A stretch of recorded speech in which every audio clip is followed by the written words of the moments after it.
Votre selfie avec votre carte d'identité, comme ça, on vous l'a déjà demandé, hein. Des fois ça arrive et puis des fois ça cause des problèmes. Je vous explique ça tout de suite.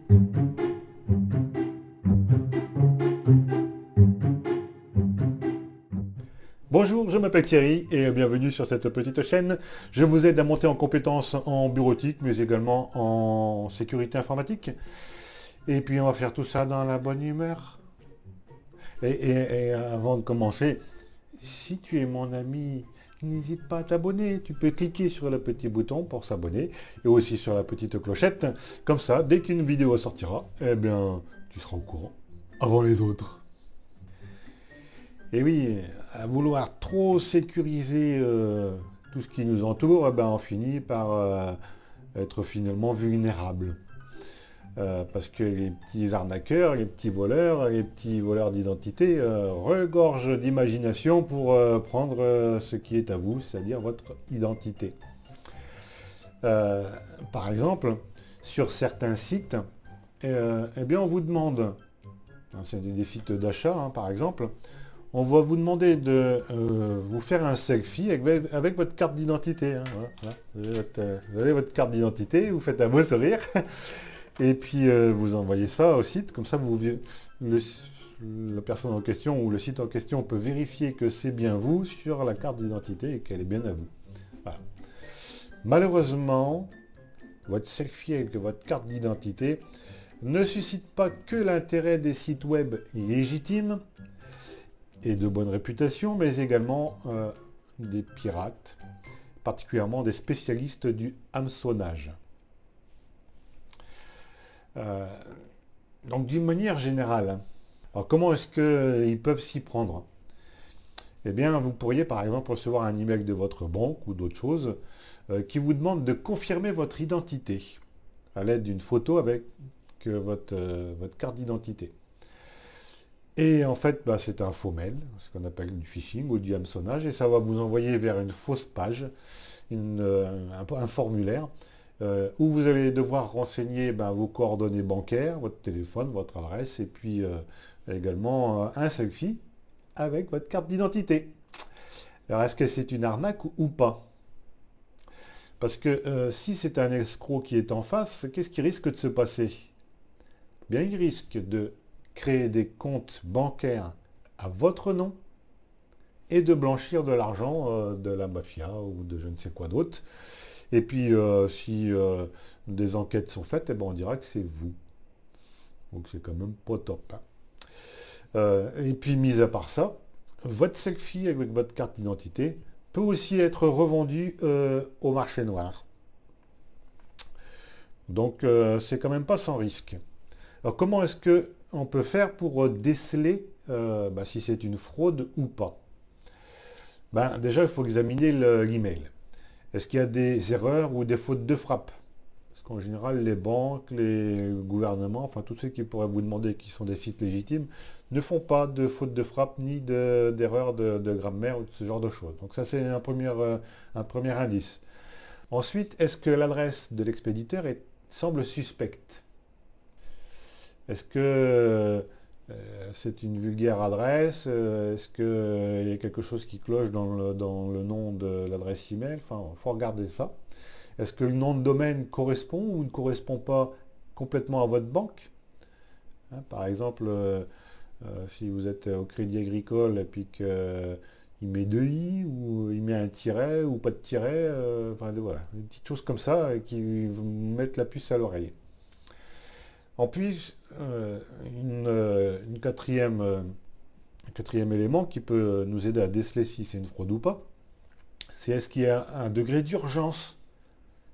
Est-ce qu'on vous demande de répondre à cet email le plus rapidement possible, sinon votre compte il va être clôturé par exemple? Bon, là aussi douteux quand même, hein. Ensuite, le cinquième point, c'est est-ce qu'on va vous demander des renseignements que vous avez déjà donnés? Si c'est le cas, c'est qu'il y a un souci quand même, hein. Donc soit le site légitime il est pas au top, soit c'est une arnaque. En général, quand vous avez des emails comme ça qui arrivent de votre banque ou de n'importe quoi, c'est pas des demandes que vous recevez, c'est plutôt des offres. Hein. Par exemple, moi, vous inscrivez sur mon site internet, vous donnez votre adresse email, je vous envoie un cadeau, hein, un cours gratuit par exemple. Voilà, c'est pas une demande que je vous fais, c'est quelque chose que je vous donne. Donc là, c'est pareil. Et puis ensuite, est-ce qu'il y a des informations sur cette procédure là qu'on vous demande sur le site officiel de la banque ou enfin, du site en question? Alors là, le seul moyen de vérifier, c'est non pas de cliquer sur le lien dans l'email, mais d'aller directement dans votre navigateur et de faire la recherche. Vous tapez l'adresse du site en question. Et voilà, donc là, vous avez 7 choses à faire, hein, je vous les répète. Donc, vérifiez s'il y a des erreurs de frappe, des erreurs de grammaire. Est-ce que l'adresse est suspecte? Est-ce que le nom de domaine correspond ou pas? Est-ce qu'il y a des échéances qui sont courtes? Cinquièmement, est-ce qu'on vous demande des informations que vous avez données? Est-ce que ce sont des demandes plutôt que des offres? Et le septième point, c'est est-ce qu'il y a des informations à ce sujet sur le site officiel? Voilà. Et de manière générale, la prudence veut que vous ne distribuiez pas de selfie avec votre carte d'identité. Voilà. Là, je pense que c'est un message qui est assez clair. Ne le faites pas parce que vous courez finalement un danger quand même. Alors maintenant, c'est qu'est-ce que vous pouvez faire si vous recevez un email ou une invitation comme ça, envoyer votre selfie avec votre carte d'identité. Ben, si vous avez un doute déjà, vous appelez le service client de votre banque, je vais prendre un exemple de banque, hein, ça peut être n'importe quoi. Et alors pour ça, évidemment, s'il y a un numéro de téléphone dans l'email, ne prenez pas celui-là parce que c'est forcément un faux. Allez encore une fois sur le site officiel et prenez contact avec les personnes en question. Et puis vous aurez l'information et ça permettra également de faire remonter qu'il y a une tentative de hameçonnage en cours pour la banque, entre autres. Et puis une autre petite chose également, c'est d'installer un logiciel de sécurité de type pare-feu et antivirus, un système de sécurité qui va vous protéger contre le phishing et le hameçonnage. Voilà. Donc là, si vous n'êtes pas équipé en logiciel de sécurité, je vais vous mettre ici en bas dans la description deux liens qui vous envoient vers deux logiciels qui sont réputés. Alors pas forcément gratuits, parce que les gratuits ne sont pas forcément les plus efficaces, quoi qu'on en pense et quoi qu'on en dise. Mais bon, c'est des logiciels courants, réputés, et puis très, très très efficaces, quoi. Voilà. Je vous ai peut-être un peu fait peur, là. Vous l'avez déjà fait? Pas de panique.